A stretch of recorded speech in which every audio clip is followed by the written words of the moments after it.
Welcome back, friends. In this video, we'll understand William Wordsworth and summary of his poem Ode to Duty. So let us begin with the introduction to William Wordsworth. William Wordsworth was born on 7th April 1770 and died on 23rd April 1850. He was a romantic poet. He was a good friend of another romantic poet, S.T. Coleridge, that is Samuel Taylor Coleridge. It is said that the Romantic Revival begins with the publication of lyrical ballads in 1798. Lyrical Ballads is a collection of poems written by Wordsworth, Coleridge, and by a few other people. However, the Preludes is considered as Wordsworth's magnum opus. Magnum opus is great work. Preludes is considered as great work written by William Wordsworth. Preludes is a semi-autobiographical poem of his early years. He had revised and re-revised it for a number of times. It was posthumously titled and published by his wife. Wordsworth was a poet laureate from 1843 until his death from pleurisy on 23rd April 1850.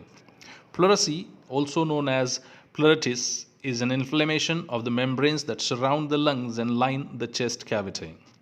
Wordsworth was born on 7th April 1770 in Cockermouth, Cumberland.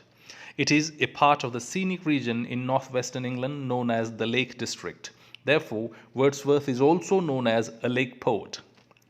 In November 1791, Wordsworth visited France and became enchanted with the Republican movement. He fell in love with a French woman, Annette Vallon, who in 1792 gave birth to their daughter Caroline.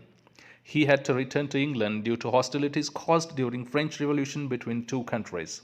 However, he supported Annette and his daughter as best as he could in the later life. In 1795, he met Coleridge and became his friend. They published lyrical ballads in 1798. One of the Wordsworth's most famous poems, Tintern Abbey, was published in this collection along with Coleridge's famous poem, The Rime of Ancient Mariner. Wordsworth is also known for his definition of poetry. This definition appears in his preface to the fourth and final edition of Lyrical Ballads published in 1805. His famous definition of poetry is the spontaneous overflow of powerful feelings. It takes its origin from emotions recollected in tranquility. Wordsworth is best known for his poems. Some of the most famous poems written by William Wordsworth are Lucy Gray, The Solitary Reaper, Michael, I Wandered Lonely as a Cloud. It is also called Daffodils, Ode on Intimations of Immortality, Ode to Duty, French Revolution, and Prelude. There are other poems also and which are equally popular, but these are the poems listed here are most popular poems written by William Wordsworth. Now let's begin to talk about the poem Ode to Duty. Ode to Duty is one of the famous poems written by William Wordsworth. This poem is written in 8 stanzas and the style is iambic tetrameter. The poem is written in iambic tetrameter. However, not throughout the poem iambic tetrameter is used. There are certain changes. We'll see the changes when we see the poem line by line. Let us try to understand what is there in the poem. In the opening stanza, the speaker personifies and addresses duty as the daughter of the voice of God. Then he begins to count the pleasing and useful qualities of duty. She is a light that guides and she is discipline that yearns near us. She is the law and the victory when extreme fears over frighten. Poet uses the line victory and law when empty terrors overawe. She frees the human beings from temptation. Poet uses the phrase vain temptations that lead to debauchery. Taking shelter with her, that is with duty, leads to calmness and eliminates the tiring struggles of weak humanity. Poet also uses the word weary stripe of trail humanity. That is the phrase a poet uses.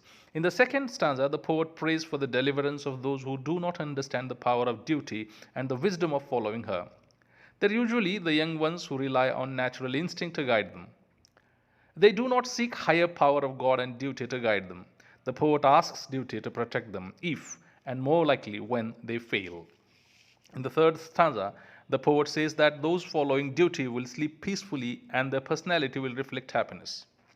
When love is an unerring light and joy its own security, that is the line poet uses. When love is an unerring light and joy its own security, following duty secures the individual's path through life. That she, he, will not be led astray by unhealthy temptations. That is what poet wants to say. When one follows the duty, she will, or he will not be led astray by the unhealthy temptations. In the fourth stanza, the speaker confesses to having failed to follow duty. He uses the words, I loving freedom and untried, no spot of every random gust. That means I was the person who loved freedom, but not everything I did. It was like that. He was young and inexperienced and was tempted to abuse his free will. Even though he did not follow every temptation that distracts, he still found he was relying too heavily on his own appetites. But then, when he was able to hear again the guiding voice of the duty, he changed his ways and his path became easier to walk. And now he has decided to follow duty more closely if duty will allow it. That is what he says, if duty allows it. In the fifth stanza, the poet has discovered that following every desire has only agitated his soul and prompted him to do things that destroyed his peace of mind.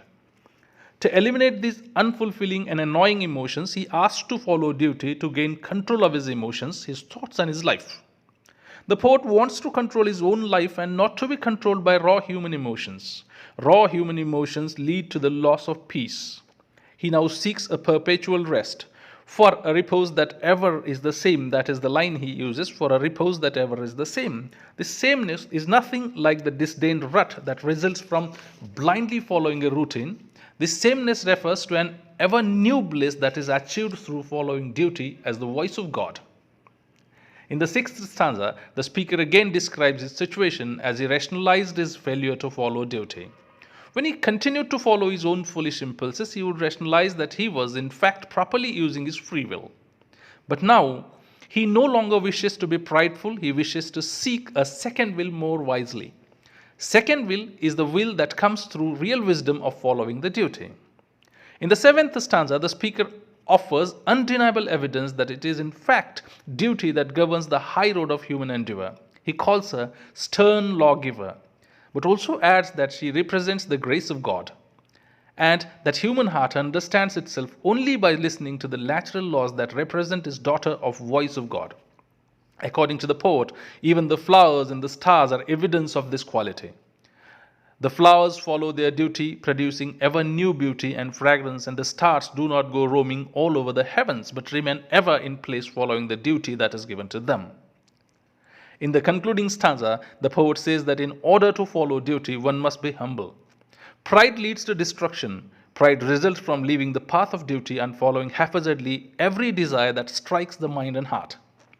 Speaker beseeches duty to guide him so he will become strong. He says, let my weakness have an end. Slavery to the senses leads to ruin, but becoming a slave or bondman to duty frees the heart, mind, and allows one to follow one's true self or the soul.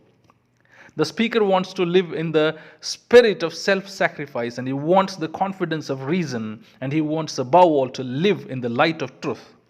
This would not be possible if he continued to lurch forward like an adolescent who acts according to free will in order to achieve momentary gratification or the gratification of the senses.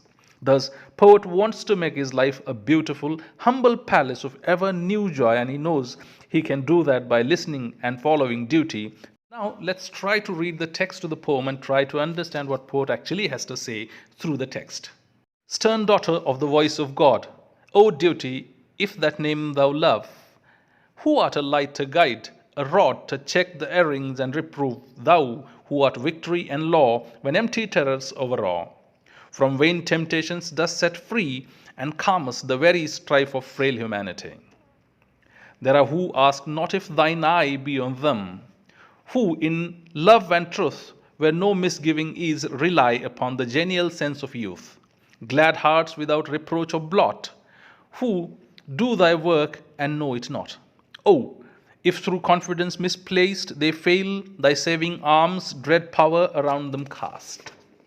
Serene will be our days and bright, and happy will our nature be, when love is an unerring light and joy its own serenity.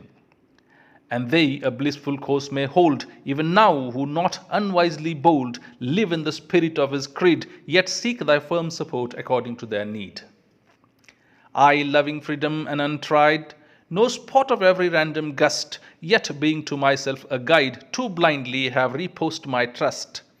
And oft, when in my heart was hurt, thy untimely mandate I deferred, the task in smoother walks to stray, but thee I now would serve more strictly, if I may.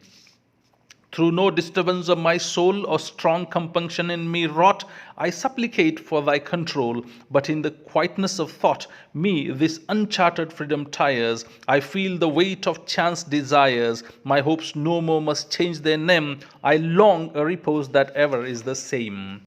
Yet not the less would I throughout still act according to the voice of my own wish, and feel past the doubt that my submissiveness was choice, not seeking in the school of pride for precepts so dignified. Denial and restraint I prize, no farther than they breed a second will more wise. Stern lawgiver, yet thou dost wear the Godhead's most benignant grace, nor know we anything so fair as is the smile upon thy face. Flowers laugh before thee on their beds, and fragrance in thy footing treads. Thou dost preserve the stars from wrong, and the most ancient heavens through thee are fresh and strong. To humbler functions, awful power, I call thee. I myself commend unto thy guidance from this hour. O let my weakness have an end. Give unto me, made lowly wise, the spirit of self-sacrifice. The confidence of reason give, and in the light of truth, thy bondman let me live. That is the end of the poem. In the next video, we'll try to understand the poem line by line. I'll also provide you the link of that video in the description box of this poem. Thank you very much for watching this video. If you liked it, please hit the like button, subscribe to the channel, and share this video with your friends.